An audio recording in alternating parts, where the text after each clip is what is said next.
Hey, I'm Tom, and this is TRB Collectibles, where I go to yard sales, estate sales, thrift stores, even flea markets, find stuff for a low price, and resell it on eBay for a decent profit. Today, I thought today's episode, needed a little bit more context, and the idea that I've epically failed at this flea market. And I did, and it didn't even start at this flea market, it started a week prior. I had gone outsourcing, the best part of reselling. Well, maybe the profit is. One of those two. You know what I mean. I was at the estate sale, got there just fine. It's August in Florida. So it's 95 degrees outside. And 100% humidity, which means it's like the surface of the sun. So you need air conditioning. And I get in my car, back from this estate sale, driving home, with my profit in hand. I was a happy camper. And I turn on that air conditioning, and it blows out hot, warm air like it's a cold winter's day. But I don't need that. I need cool air. So I fiddle with it for a while, and I can't get it to go. And I go, oh no, I got a long way to go before it gets cool in Florida. I need to figure out what's going on. So I lower my windows and I get home, and I don't think about it, because I'm going ahead and listing the items that I found, right? Right. A week goes by, and the sourcing bug as a reseller starts going off in your brain like, I need to go to that estate sale, or I need to go to a flea market. Now there's one thing I haven't done in Central Florida, and I've been to a ton of estate sales, but I've never been to a flea market. And I was trying to figure out where I should go. And there's a channel that I watch a lot, and I'm gonna recommend it to you. It's called the Flea Market Falcon. James is excellent when it comes to finding these flea markets and finding items, but you know who's even better? For some reason, James disappears through some of his videos, and then the Flea Market Falcon appears. He swoops in for all the deals, and it's amazing. I don't know how he does it, but he gets so many good deals at these flea markets that I had to check it out. And if you're interested, please be sure to check out Flea Market Falcon's channel. I'll go ahead and link it down below, and if you do, tell him I sent you. One of the flea markets that he goes to is the Silver Moon Drive-In. Now, I've seen a couple other flea markets, and there's a lot of good stuff at a flea market, but you just have to get there right on time, and you have to know when to go. So I was determined to go. I wanted to see what this flea market was all about. And so I Google Maps it. It was about 45 minutes away.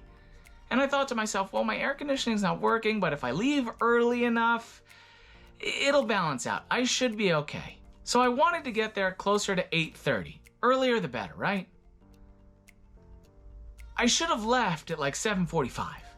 I left at 8:15. I left very late. I shouldn't have left that late. But I did. I kept going. I was determined. I wanted to see this flea market and all the fun treasures that it might have, right? I get on the highway, I roll down my windows, we're going. I'm like, all right, it's not too bad. I got, 30 minutes left. And that's when we started slowing down. And we come to a dead stop. And I find out that there's an accident a couple miles ahead, and I go, oh no. No.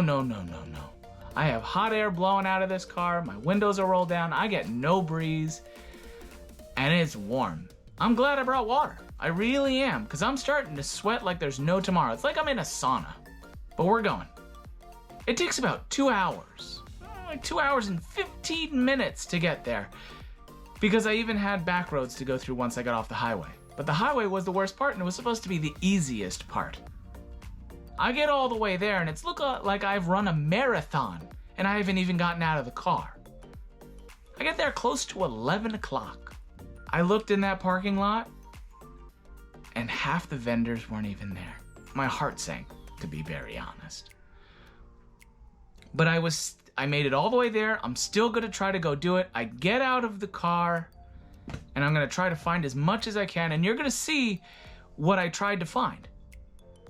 And I went through all of this, and so much so that there was nowhere to escape the sun, nowhere to escape the heat. I started to feel dizzy as well, but I made sure that I drank water halfway through, and I looked at all the stuff, and I should have gotten there so much earlier. I should have been prepared. I should have anticipated traffic. It was really on me.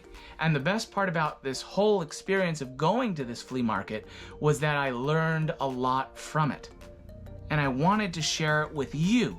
so you could experience it and see how you could be better prepared for an experience in a warmer weather climate, especially if your car's air conditioning doesn't work. So, without further ado, I hope you enjoy this episode, this epic fail of an episode here on TRB Collectibles. Enjoy. Welcome to the Silver Moon Drive-In, the home of today's flea market. As you can see, this drive-in is not as full as it could be. And after getting out of that hot car, this lot also feels like the surface of the sun. This time of year, a lot of vendors won't actually stay the full length of the flea market. They'll come early and leave early to avoid the midday sun, which I have hit right on time. When somebody loved me, everything was beautiful. Every hour we spend together lives within my heart. If you know, you know. Based on the table that I'm currently seeing, I'm foreshadowing what the future is going to hold for me, and it looks like everything has been picked through, and these are the bare bones that are left. Do you want to see the two most valuable resellable items for eBay? 1. Fidget spinners. 2. Empty soda and beer cans. There is so much profit to be had. I was so excited to see them. No, I wasn't.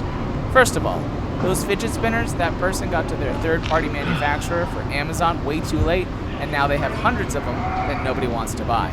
2. Empty soda can and beer cans. Yes, people do collect them, but a lot of them, 95% of them, do not hold a value. People just collected them as they drank them. Now, one of my favorite categories is media, DVDs and Blu-rays specifically. I've scanned thousands of them at this point, and I have an eye for what stands out. And there is money, good money, to be had in DVDs and Blu-rays, and a lot of other people pass it by. So go ahead, start scanning, and I promise you, you won't be disappointed.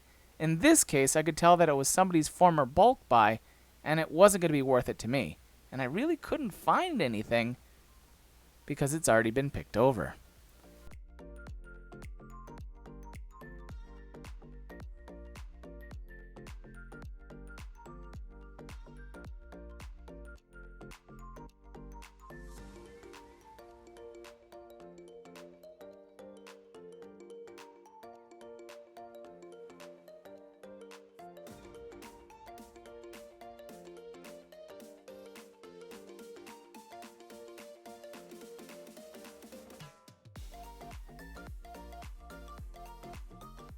Did you really scan the CDs?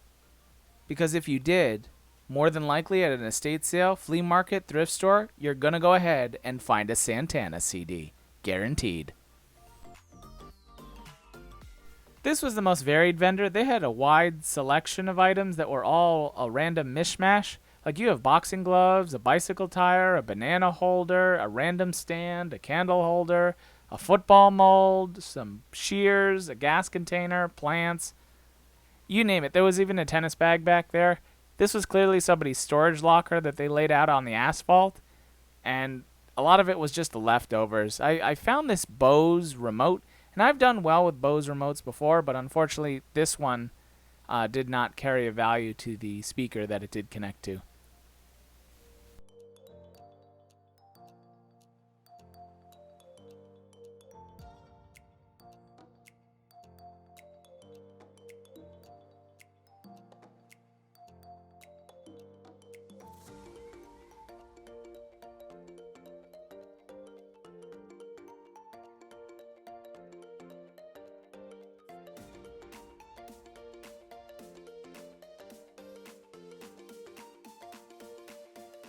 Now everything on the table was a little bit more expensive, so the margins really weren't there for the flip.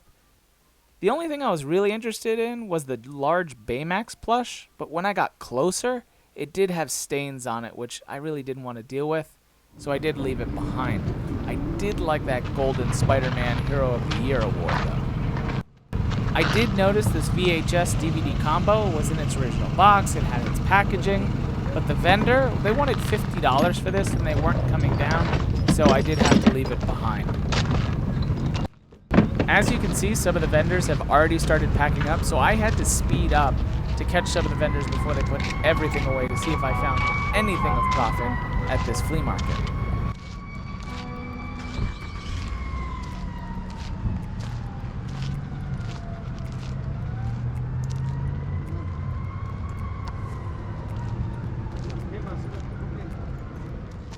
This vendor had their own personal fan and an umbrella which cast a little bit of shade.